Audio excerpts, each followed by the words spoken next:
Live from KSAT 12, the Nightbeat starts right now. 7 months later, Northside ISD is releasing new details about a shooting that happened outside a crowded football game. So coming up tonight in the Nightbeat, the name of the woman involved and the officer who shot her and what happened leading up to it all. School's out in SAISD, and for 15 campuses, students may never be back in these hallways. But one of these right-sized facilities may already have a future. The proposed plan for this particular SAISD property.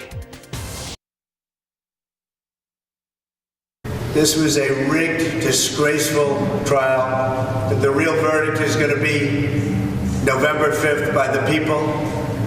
And they know what happened here, and everybody knows what happened here. Former President Donald Trump, now a convicted felon. Tonight, he's also campaigning for president. So hours ago, a jury of his peers convicted him on 34 felony counts. Now, we have to mention this has never happened before in U.S. history. That jury took 10 hours to decide that Donald Trump is guilty of falsifying business records. Now, these charges are connected to a hush money payment that his former attorney, Michael Cohen, made to adult film actress Stormy Daniels after she said that she and Trump had sex. I did my job. We did our job. Many voices out there. The only voice that matters is the voice of the jury, and the jury has spoken.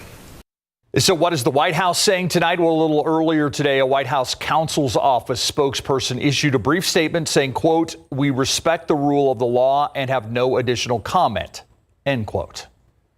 It's unclear what's exactly next. The former president could face up to 4 years in prison. So he can get that, he can get probation, or he can pay a fine. But ultimately, that's up to the judge. Trump is going to be sentenced July 11th, and he is likely to appeal today's verdict.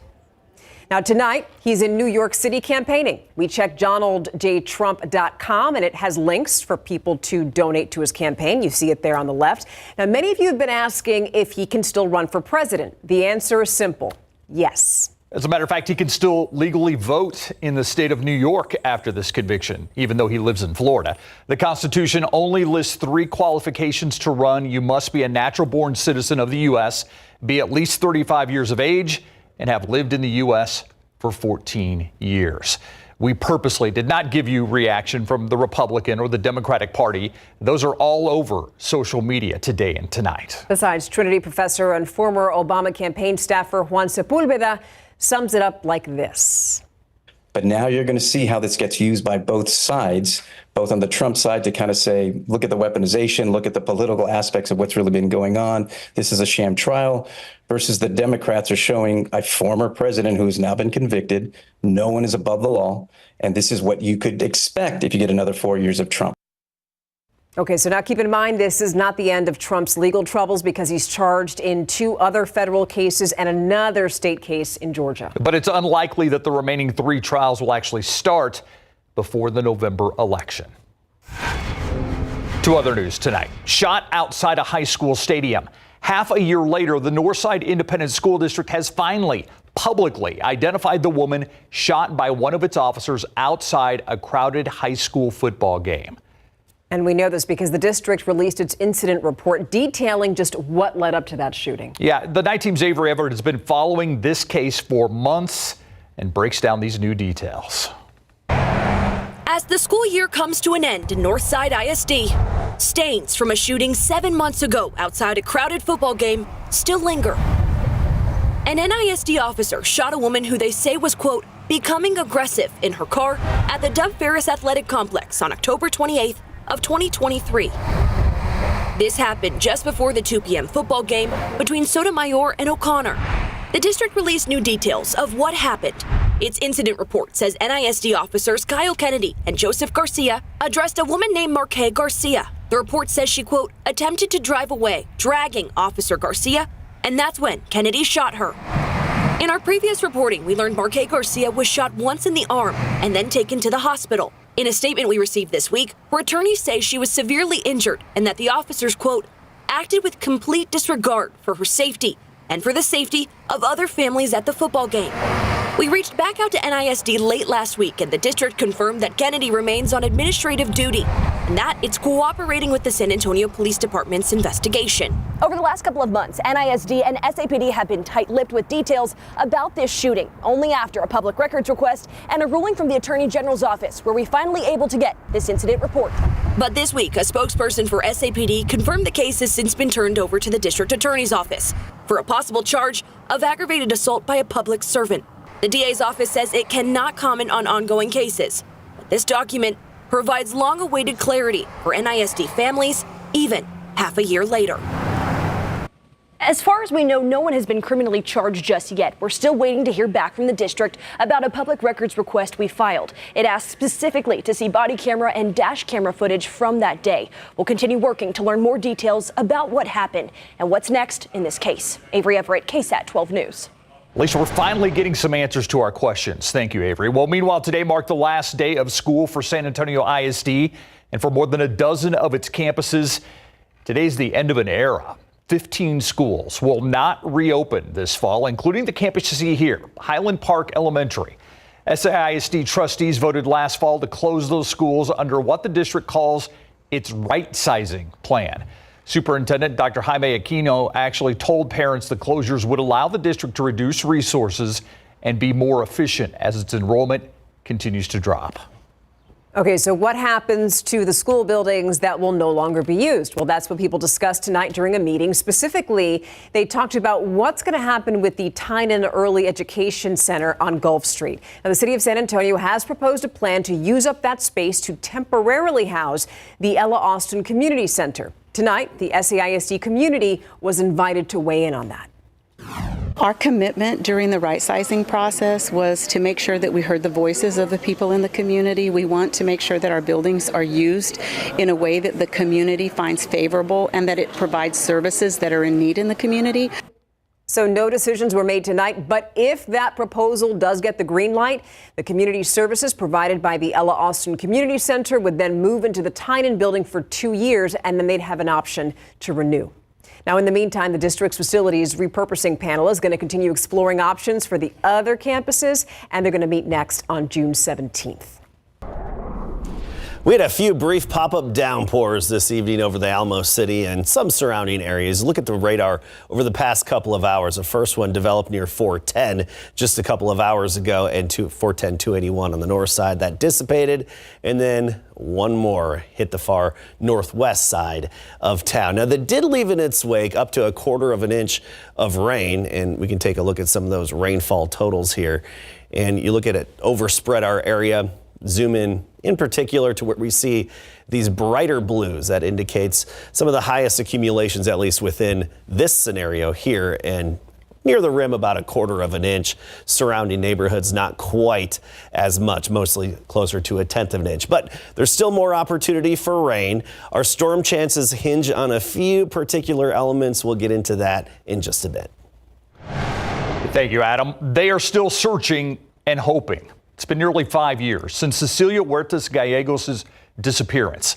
Her family has not given up on finding her. Today, family members gathered outside the Bexar County Courthouse to remind the public they are still looking for Cecilia. She hasn't been seen since July of 2019. Her husband arrested for murder in 2021, but has since been released on bond. Her body has also never been found. We asked her sister about what she would say to her today. That I love her so much and that I miss her, and that I wish I could go back in time to see her again. Cecilia's family asking for anyone who might know what happened to her or where she may be to call San Antonio police. In other news now, he claimed that he accidentally shot his wife in the head, and now that man is charged with murder. The Bexar County Sheriff's deputies found the 66-year-old woman dead yesterday inside her home near Talley and Culebra Roads in northwest Bexar County. Now today, 64-year-old Dexter Reyes was formally charged. Back in December, BCSO deputies responded to that same home for a domestic violence situation. So we're taking this opportunity to remind you that if you or someone you know is in a domestic violence situation, please know there is help. Scan that QR code on your screen for a list of available resources. This was really an unfortunate trend that was made popular on social media. I know you heard about it. It led to Hyundai owners getting their cars stolen, and now San Antonio police want to help. They're having an event this weekend. We're going to tell you about it next on the Nightbeat.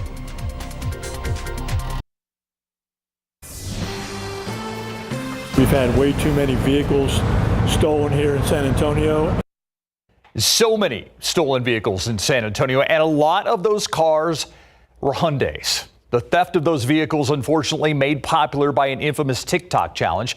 So now San Antonio police, along with Hyundai Motors, are teaming up to do something about it. This weekend, Hyundai owners have the opportunity to get a free anti-theft software update in their vehicles. This is a free event to all Hyundai owners. It's designed to provide free anti-theft solutions to help protect against a method of vehicle theft that was popularized on social media. So the event is happening tomorrow, Saturday, and Sunday at NISD's Gustafson Stadium. In total, San Antonio Police Chief William McManus says it should take you about 30 minutes to get this done. You don't have to make an appointment. And again, it's a free event. Right now, you can go to our website, KSAT.com, for a complete list of the days and hours you can take in your vehicle.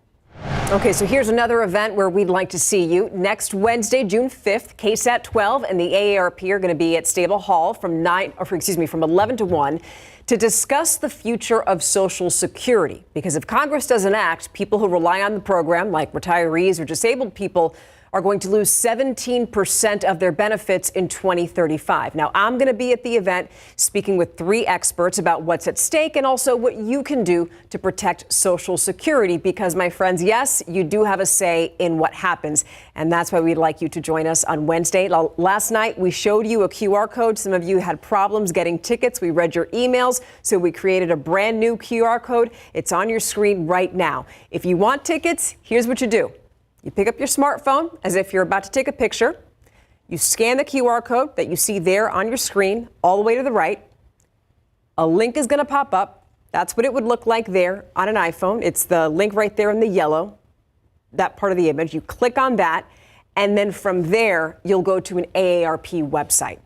Now you click register, and yes, you will have to create an AARP account if you don't already have one. You would then sign on to a secure website, and then you could register for tickets. I mean, the whole thing should take you less than 3 minutes. Good luck. And if you have any issues, please let us know. So this is how San Antonio is welcoming the summer season. Yeah, what you see behind us, a parade of floaties downtown in the San Antonio River. All strictly decorative. No one was actually riding these inner tubes down the river. It's part of the Many Cools of Summer campaign by Visit San Antonio as a way to get people excited to visit the Alamo City. By the way, in case you're wondering, 200 of these floaties dumped into the San Antonio River today. And I'm guessing from the looks of this, they would have liked maybe a little bit more of a current to carry them away. And I'm also assured that all of them were picked up after this promotional event. Okay. When you saw the long sticks. That's what I was seeing this, yeah. And the barge just kind of going through them rather than pushing them along. But hey, it looked pretty cool. Kind of looked like a bunch of Cheerios. It did. Red Cheerios in the San Antonio River. And it looked like a challenge. Do a little leapfrog, see who can get across without touching the water. That looks like fun. That looked like it would be fun, yeah. And what was up with the duck, though?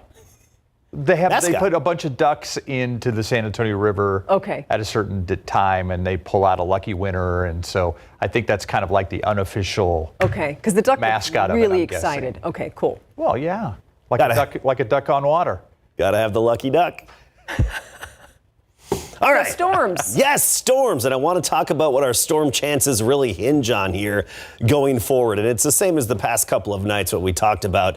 Let's get right to it. First and foremost, a lot of it comes down to storm activity in North Texas and West Texas. We're in a flow pattern aloft that we can get the leftovers of that action. So the leftovers could hit our area. So it's really a sit back, wait and see what develops, what organizes, and how close it can make it to us here. Another wild card with all this, outflow boundaries, the cool pool of air that thunderstorms push out, some of those can come our way and kickstart new storms, or even stabilize the atmosphere if they don't kickstart a new storm. Looking at authority radar right now, we've got one downpour right along the Rio Grande, and this is near Del Rio at this hour. Not a whole lot to this, just some heavy rain, especially just across the river. South of Laughlin, one downpour, and probably a little bit of small hail just south of 277 in a rural part of extreme southern Val Verde County. But otherwise, that's all we have to speak of out there right now. By the way, just a couple of lightning strikes with this. Now, this is a good example of a storm that came in from West Texas. This came in from West Texas and made it all the way to Val Verde County. But we need to rely on this action that's all to the north and west of us. And look throughout the past 6 hours, a lot of activity out there. Just most of it moved away from us. But with the steering flow aloft, sometimes these can be pushed our way, and at least we could get some leftover showers, which is actually what happened on Tuesday night. What we're watching closely now is this little cluster up in the Panhandle. This cluster, should it continue to organize, actually shows the most promise going forward in the hours ahead of maybe giving us some leftovers. Here's one computer rendition of what that cluster could do. We go through the night. While we're sleeping, most of it hits Dallas-Fort Worth.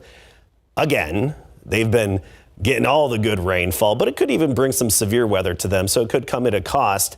And then tomorrow morning, there's the chance we get some of the leftovers of that activity that is currently up in the Panhandle of Texas. And yeah, this time of year, there's always a shot at some severe weather, but usually when we get these leftovers, it's mainly just some rain with a little bit of lightning and thunder. It's never a slam dunk in these situations, so only that 30% chance as we get into tomorrow morning and even midday. We'll take 30%. Anything above zero is at least something, because you look at the drought monitor, this is the newest one updated today, and really no changes for us. We still have the extreme drought, particularly right up here in parts of the hill country, and we could really like to put a dent in that drought. By the way, if you noticed today, you couldn't see downtown as easily from our city cam. It's actually right there.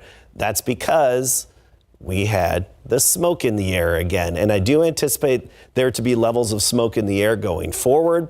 Particularly on Saturday, you'll probably notice it a little bit more. And keep in mind, for most of us, it just creates more vibrant sunrises and sunsets. There you go on Saturday, a little bit more of it in the air. But if you have an extremely sensitive respiratory system, you may notice that smoke in the air. 76 in the morning tomorrow, 93 for the high temperature. There's that 30% chance throughout the day. 100 in Del Rio tomorrow. Carrizo Springs, 101 along with Cotulla, but most of us in the mid-90s elsewhere. Going forward, really the next few nights, those are our opportunities for a few more showers and thunderstorms. Again, it's one of those situations where it's wait and see. Come on and give us your leftovers, North and West Texas.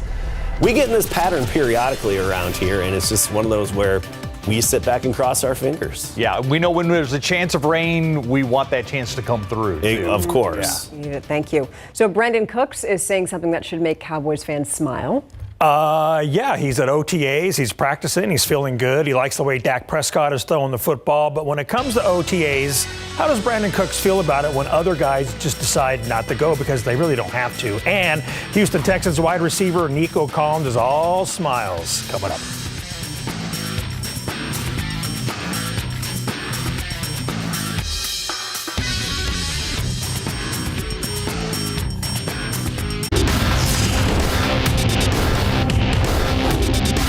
I mean, he's on a mission. That ball coming out pretty in all aspects, short, medium, deep. So it's definitely exciting. Yeah, I know it's practice, but at the same time, you got to start somewhere. It's been fun. Brandon Cooks says Dak Prescott is throwing the ball pretty darn well these days in big board sports. The Dallas Cowboys have wrapped up organized team activities before they hold mandatory minicamp June 4th through the 6th at the Star in Frisco. And once again, wide receiver CeeDee Lamb was not in attendance. Wideout Brandon Cooks, who's in his second season with the boys and his 11th overall in the NFL, was asked if he's ever missed OTAs. COVID. No, I think it's important, for me, being my second year here, being a vet, being here for the young guys, to lead also at the same time, better my game, and have that chemistry, with our quarterback. So I've always thought it's important. I love the process. I'm a process type person, and as long as I'm playing this game, I'm going to respect it in that aspect. Per the Bleacher Report, the Cowboys have the best corner duo in the NFL in Trayvon Diggs and Deron Bland, noting they're the only all-pro cornerback duo in the league. Let's go to Houston, where the Texans also wrapped up OTAs, but not before giving wide receiver Nico Collins a huge 3-year, $75 million contract extension with $52 million guaranteed, making the 25-year-old one of the NFL's highest-paid receivers as soon as he signs the new deal. Collins, who was entering the final year of his rookie contract, has nothing but love for the Texans for making a dream of his come true. Man, the feelings is unexplainable right now. It's something you've been wishing, since you was a little kid, man, playing football, 5, 6 years old, man, and your dream is to, make it in the league, get that second contract, man, and God blessed me with the opportunity, and I got it, and I feel like now, man, is motivation is, something that you always been wishing your entire life, and it's here, and I got it, blessed enough, man. Nick, Kyle, Hannah, D'Amico, and they believed in me, made it happen for me, man, and just blessed on all levels. The Texans will hold mandatory minicamp June 4th through the 6th. In high school baseball, the O'Connor Panthers and Johnson Jaguars opened up their UIL Class 6A regional final at Northeast Sports Park tonight. In top of the first inning, the Panthers' Ryan Mason chops one to shortstop. Kaysen Cunningham gets the ball and throws to first, but it bounces off the first bagger's glove. That error allows Ryder Dorn to score the first run of the game. The Panthers led 2-0 after one. Bottom four, the Jags tie it up. Runners on first and third. The Panthers pitcher throws to first, and during the pickle, Nicholas Dittmore scores from third, tying this at 2. Now, this game also had some weather delays due to lightning and was postponed, with O'Connor leading 3-2 in the top of the 5th. They'll resume this game tomorrow at 6 p.m. at Northside Field, and Game 2 will start 30 minutes after Game 1 is done. Over at SAISD Sports Park, the Bernie Greyhounds were locked in for the regional final against Cal Allen, and the Bernie Rowdy Turtle Doug told us he's pumped up for this one. Greyhounds strike first. Hudson McNew blasts one right back up the middle, and that's plenty of room for Walker Hill to slide in safely from second, but the Wildcats answered with the bases loaded. R.J. Cruz bloops one into right field. That scores Tres Vasquez from third to tie this game at 1, and Cal Allen would go on to win it 3-1. Game 2 is tomorrow at Whataburger Field in Corpus Christi. Texas and Stanford faced off at the Women's College World Series after the break. Take you to Oklahoma City, where the Stanford Cardinal and Texas Longhorns faced off in the Women's College World Series. Bottom three, Texas up 1-0, and batting Mia Scott hits a seeing eye single through the right side. Bella Dayton takes off from second base. She's heading home. Here comes the throw, and she's called out at the plate. Horns head coach Mike White challenges the call. Look again. Dayton sliding in headfirst touches the plate with her left hand before the tag. The call was overturned. Horns lead 2-0, and the top-ranked Longhorns win their World Series opener 4-0. In the bigs, Houston at Seattle this afternoon. Top of the 4th, Astros third baseman Alex Bregman breaks a scoreless tie with a 2-run homer to left field, measuring at 358 feet. And the Astros shut out the Mariners 4-0 to avoid a 4-game sweep. Out at the Wolf tonight, the Rough Riders beat the Missions 5-2. That's San Antonio's 5th straight loss. And in the NBA Western Conference Finals tonight, the Mavs hammered the Timberwolves 124-103 to win that series 4-1. And they'll next face Boston in the NBA Finals. And we have the finals here on KSAT. We do. Forget when they start. Thursday the 6th. All right. Let's see. That's why he's in sports. Exactly. Yeah. Thank you. We'll be right back.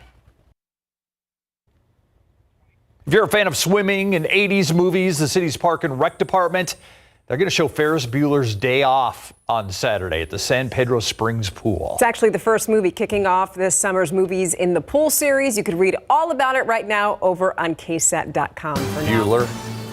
Bueller.